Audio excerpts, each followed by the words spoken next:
bangsa dan negara, saya menyampaikan selamat Hari Bayangkara ke-76 dan memberikan penghargaan atas kerja keras Polri dalam melayani rakyat, dalam membela bangsa dan negara.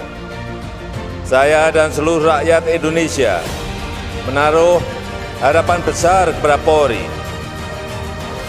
Kewenangan Polri sangat besar. Organisasi Polri menembus sampai ke tingkat desa. Dan setiap hari anggota Polri bersentuhan langsung dengan masyarakat, bersentuhan langsung dengan rakyat. Dimanapun saudara-saudara bertugas, saudara-saudara selalu dalam pengamatan rakyat. Saudara-saudara selalu dalam penilaian rakyat.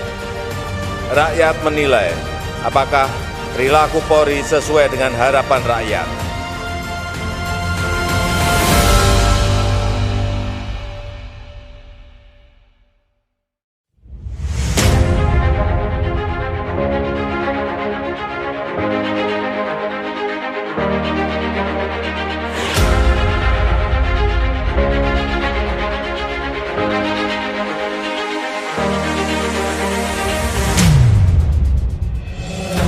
Kami sekali lagi mengucapkan terima kasih kepada Pak Wali Kota dan juga Bupenda Kota Palembang dan juga Pak Kadin sekalian pada kesempatan ini atas kerjasamanya yang selama ini sangat-sangat sinergi, sangat-sangat baik, sehingga alhamdulillah keamanan dan ketertiban khususnya Kota Palembang bisa berlangsung aman, tertib dan kondusif.